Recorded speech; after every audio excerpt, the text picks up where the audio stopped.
This is the future.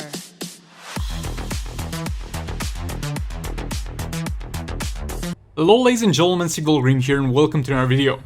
So, oh boy, we start off with the fight in the thumbnail and in the title, what's wrong Sigvald? Aren't you putting that at the end of the video so we watch all the video? Or there's gonna be one more of this specific team and that's actually gonna do more damage than this one, so you still have something to stick around for. But this is the first time we're going to use this team. So, basically the idea of this team is to give Batman Ninja Team Brainiac in order to use Grodd as the damage dealer, and after you're done with the special one stacking from Brainiac, you're going to deal your damage with Grodd and the Beta Club. So, as you know, the Beta Club stacks very well with lethal attack damage, and at the same time there seems to be no cap on lethal attack damage. There is indeed a cap on the Brainiac lethal attack damage, so he can only stack all the way up to 10 stacks with the special one. Well, 11 if you don't have at level 70, but I sadly do that, so he can stack up to 11 for my accounts. But again, if you don't have Brainiac at level 70 special one, you should leave it at level 69, that's gonna perform slightly better. But we get 10 stacks of lethal with Brainiac.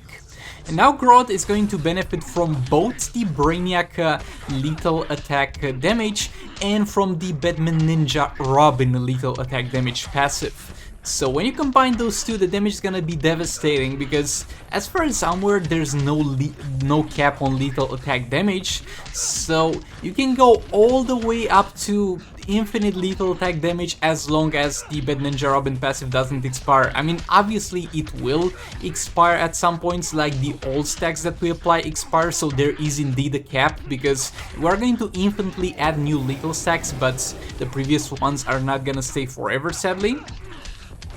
But nevertheless, this is gonna be quite an amazing combo, and we're going to get very high Beta Club dot values because of all the lethal that we got. And I messed up a bit over here, and the second fight is going to go far better than this one went. This is the first time I'm using this. I saw this idea of a strategy in one of Quartyman's videos, and I'll link that in the description. And it's an amazing strategy. And by this fight, I'm not sure you'll be able to see the full potential of this. And my first conclusion after this fight was like, well, it's a fun team to use, but you'd rather use the Brainiac Black Manta team and the Batman Ninja team with Catwoman separately. But after I saw the second fight, that opinion slightly changed, and I'll go into explaining that as we get into the second fight. But the dot damages are crazy high, and it's something comparable to using Conflant Sakumen with Raven. But yeah, that's about it for this fight, but stick around for the next fight, because over there I'll explain, well, this team might actually be meta and it might be worth using it like this from now on. But until that point, we'll have a few more fights. Only try to include the interesting ones. So over here we're going to finish off Grid. Like, Grid is quite annoying because of his resistance to anything, even to stuns, so even though he's low on health, if I didn't drop a Raven here, we would have had to use a ton of pips. And yeah, I don't know why I used Power Girl there. I'm used to use Power Girl with Raven, but I should have used Dr. Fate. Though it doesn't make much of a difference. It was just that I was like, bro, where's my Power Girl, when I was like using Silver Banshee later on, and then I remembered, oh, we have Dr. Fate though. That's gonna be fine. Another special one with Raven, going all the way to 4 stacks, King back in there to run special 3.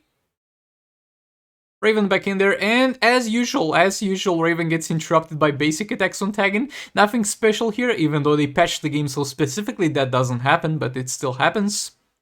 Ring-ish the combo with King in there.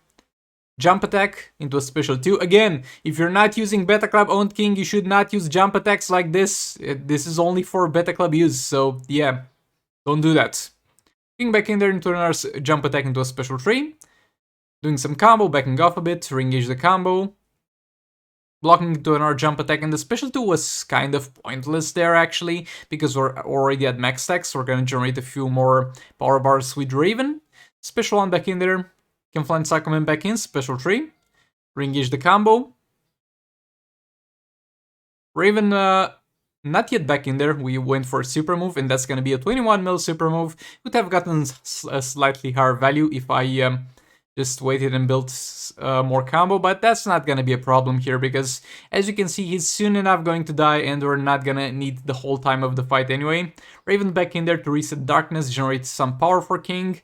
King is gonna go back in there with a tag and attack, finishing the fight off. So yeah, that was it for the King fight. And now, moving on to the next fight. This is the fight where it actually dawned on me. I mean, look, for this one, it would have been far more optimal to use Deathstroke first and then this team afterwards, and it would have been a dead Nightwing easily. But I really wanted to see how far this team can go if it has a higher pool of health to draw from. And again, I will mess up a few times over here, I think, so this is not the perfect fight. And keep in mind, my Grodd is 6 stars, so not 7 stars, and he's level 60 gears and the build is by far not perfect, and we're missing some crit damage, and missing that crit damage with those crazy high values is gonna make a huge difference. But this is the fight where it actually dawned on me. This thing is actually gonna be most likely more worth using than separately the Batman Ninja team and the Black Manta team, because for me at the very least, this fight alone is going to pull more damage than the Batman Ninja team and Black Manta team pulled combined if they were used previously. And obviously you can still use Black Manta afterwards, but he will not do as much damage obviously without Brainiac, but it's still worth using. It's gonna go easily above 100 mil damage, so that's definitely still a team worth using even if you're using the strat. Going for a super move there just to increase our damage. Ring-ish the combo. Again, I messed up. This is by far not the peak performance of this fight, and as I said, my Grodd build is not perfect yet. We are going to use a level 7 Beta Club, a level 6 Sword of Salvation, and a level 8 Sword of Salvation, a level 6 Sword of Sin for the passive stats. Now we get going, and this infinite combo that Grodd can do is also going to be something that's gonna contribute heavily towards the strategy. I mean, of course, you could combo interrupt, and that's definitely something you can do, but this is just far more convenient for the most part. And you'll see that we got quite unlucky with the dot value so far, but they just keep getting higher as our lethal attack damage gets stacked, and we get slightly more lucky on our basic attack hits. We're already at 18 mil. And the values, even if we get crazy lucky or crazy unlucky, are gonna be very, very high. And we're going to kind of...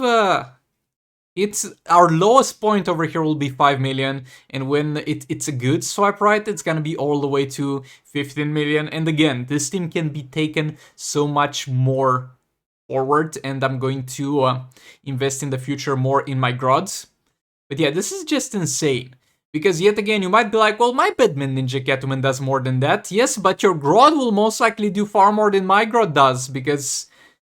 Yet again, I'm calculating this towards my Catwoman's performance, not like a Catwoman with maxed out efficiency. So if a Grodd with the same artifacts at his disposal and level 60 gears and a not perfect build, I think I get common talents on him or something. Users can do this much damage, then is most likely viable for you as well. So overall, we did all the way up to 1,300,000, and this is not perfected. So what usually happens with my other two teams is my Batman Ninja team usually deals 700 million in most fights, and keep in mind that is like in the perfect scenario for that team. And this team doesn't really have bad scenarios, because as soon as you get an enemy to a corner, you're going to do an infinite combo regardless of if it's gonna be easily combo interruptible or stuff like that. That team doesn't care about it. So my Bit Ninja team usually does around 700 to 800 mil, and my Black Manta team does around 600 mil. And I know that my maths are not necessarily correct if you think about it, because this is not more or not by that much more than both team combined. But keep in mind, if you do this, you're still going to have the Black Manta team still free to use, and it's gonna do a decent job even though there's no Brainiac in there. And at the same time, my Grodd is not perfect, so I actually think this is, surprisingly, even though I saw it first as, let's say, a fun idea, this might actually be the meta fight for Grodd from now on, and I'm quite excited about it. But yeah, moving on to the next fight, I'm dropping a League of Anarchy on Robin here. Really hoping to finish him off with this one, Pep. I think this was on stream, and I was hoping to finish him with this one so I can show the boys the rewards. And you'll see if that was not the case. If you saw the stream, that'll be a little bit of a spoiler in that regard. But yeah, Arkham Knight Batman back in. We have the Sword of Sin on Arkham Knight Batman, same levels as I said previously. Sword of Salvation on Harley, and we're going to have the level 1 Trigon Staff on Entangling Poison Ivy. And a Sword of Sin actually helps us a lot here, even though this guy doesn't have any armor that you should reduce and usually you're using it for that. Sword of Salvation is gonna deal far more damage depending on the enemy's power level. We deal more damage for each missing power bar of the enemy. And the Sword of Sin is going to ensure that you're going to be able to more constantly and better power drain this dude.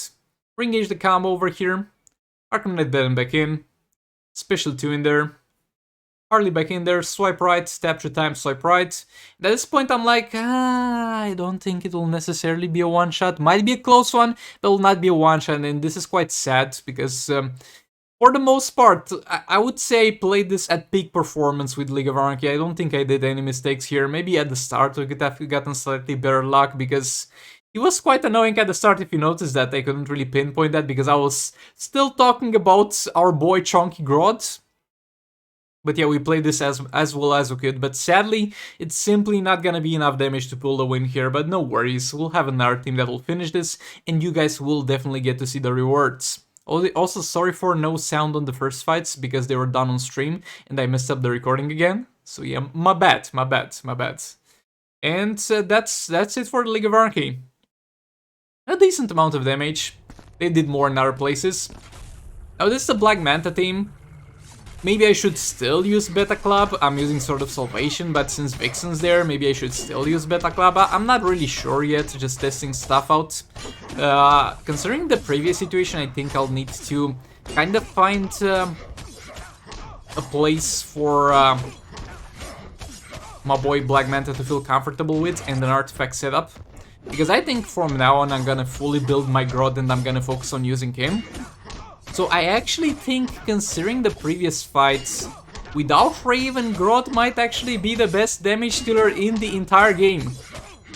Again, that strategy was using Beta Club, and I don't know how high values you'd pull without the Beta Club. Most likely, if you don't have Beta Club, then the Heartbreak Harley Quinn will still do far more damage than Grodd did. And anything with Raven will do more damage than Grodd did. But yeah. Other than that, I think it still could be a viable option, even if you don't have Beta Club, just because of the crazy values we kept getting, also on basic attack hits. So that's something that I suggest you guys try out yourselves and see how that works for you. If you have years for Grodd, of course, that's also something that a lot of people don't have, and I'm aware of that. But yeah, there we go, lads. Nightwing is down. Let's take a look at the amazing rewards we got for defeating him. Bro, this is a joke at this point. The game is messing with me. We got the agility artifact, which is literally the worst artifact in the entire game. And we got the cheetah to top it all off. Nah, bro. I don't believe it anymore. The game is just messing with me. Now, getting into the next fight, we're going to have a Deathstroke part over here. We're going to put him in the multiverse team. Special 2 in there. That's gonna be a sweet 51 mil on that one. Another special 2 in there. A 49 mil. Again, the percentage damage decreasing with each use is always a good sign, because it means you're not hitting the cap. My Deathstroke special 2 is level 12, which is the optimal place where you should leave it, because it actually does better, and that's what you guys should do. If you obviously still have that option. Another special 2 in there. Combo interrupting again, re-engage the combo. Another special 2 in there. Combo interrupt again, we got the Sword of Salvation on him, and we got the Sword of Sin for the passive stats on Flash, and we're gonna have an All Blades on Multiverse Armored Supergirl to help her out to do some damage afterwards. Combo interrupting again, into our special 2. Combo interrupting again, another special 2 in there. Combo interrupting again, special 2. Now, this is gonna be pretty repetitive, but I was thinking about the Grodd fights.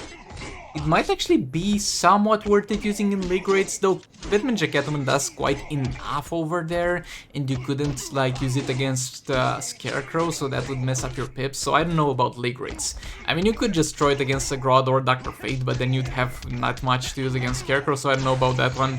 Now we're done with the Deathstroke specials, so we're going to transition into Multiverse team.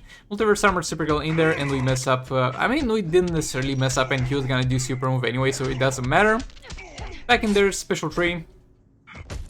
Flash back in, triggers straight into passive. Multiverse Armored Supergirl back in, special 3. Special 1, I don't really know why I resetted the burn there. As I said, you don't really need to reset it. You just need to make sure it's applied when you do the special 3 if the enemy doesn't have defense, because you don't need that to stack and keep reducing their defense if there's no defense. Flash, re-engage the combo, multiverse armor, super go back in. Combo interrupting a bit. I mean, other than Deathstroke, I knew the multiverse team wouldn't do that much afterwards, so I used this opportunity to kind of train my combo interruption skills with multiverse armor super go, because I'm quite struggling with that, because I'm not used to combo interrupt with multiverse characters, because you don't actually need to do that for any of them. That's what we're gonna do here, try and train that, and I fell over here and she dies. Bad rip. Bad rip in it, but that's okay, we'll get Deathstroke back in there to shine a bit. We did a super move with Flash as well. Get some more damage in there. Deathstroke in there, and this dude, I think I don't know what happened there, but as far as I'm aware, I think he combo interrupted me, and I also had a delay on the special 3 and used it afterwards in terms of, instead of like getting rid of his special. So definitely some weird interactions as per usual from Deathstroke. We're gonna end it off with a super move, dealing some more damage, and that's gonna be it for this team. And again, a fair amount of damage here. Now we're going to move on to the Zero Bench team. Again, I'm trying to get the hang of using this team. Like, this is one of the more difficult teams if you want to play it perfectly. But it still seems to pull slightly more damage if you're able to use Sword of Salvation on Predator Batman to power generate, because it removes the biggest weakness of this team, which is power. But at the same time, sadly for this team, I think I'm gonna have to say goodbye for it as soon as another Soul Raid comes back, because if it gets to the point where you can't really use Sword of Salvation on Predator Batman, I mean, you always can use it, don't get me wrong, it's gonna work in every single Soul Raids, but if you're not also getting passive attack stacks from that, I don't think it's really worth using, so that's the sad part about it. This team will most likely be better than Reverse Flash, specifically for Rise of Krypton. In other Soul Raids it will perform less good. But again, if you have for some reason Sword of Salvation but don't have that high level artifacts for other Soul Raids, this is still viable. And I think this will still be by all means viable in Dawn of Apocalypse, where the artifact bonuses don't transition from character to character. But again, there you don't really need to tag Zero Banshee in there and out that often, so you might be better off with the Martian Manhunter building huge combos before Zero Banshee gets tagged in. So I don't know, it remains to be seen, but we'll be thankful for this team as much as it can be around. And yeah, the most optimal way is to combo interrupt with Zero Banshee after a special 3, and then tag in Predator Batman straight into a special 1. And then do a little bit of a combo. That's not gonna be easy to pull off, I'm not gonna lie. I'm definitely not gonna lie about this one. This is one of the harder combos to pull. And specifically against some certain characters that are not gonna be the easiest in the game to combo interrupt. I mean, Deadshot is not that hard. Let's be honest here. He's not the easiest, but not that hard to combo interrupt. Throw Banshee back in there. Almost 10 mil one. And at this point, it's really about how many of them you can get out in one fight and how many of them will crit. So on average, let's say you'll get, if I get 100k, and that's the amount I'm gonna get. So a little bit of a spoiler there. If I get 100k, it will most likely be like 80k from flat, even maybe 70k from flat 10 mil special trees, and the rest of it will be combined non-crit ones, sadly. Also stuff like this where I was unable to build combo. Revenge almost dying there. That's what I said. This, if you wanna execute it perfectly, it's gonna be rough on Zero Banshee if you mess up. And it's gonna be quite hard not to mess up. Special 3 in there, let's go. Get him back a bit, Predator Batman back in. Combo interrupting again into another special 1. Re-engage the combo. Zero Banshee in there, special 3. And into another special 3 to end it all off. And with all being said, thank you so much for watching. Please do like and subscribe if you enjoyed it, and I'll see you all in the next one. Goodbye. This is the future.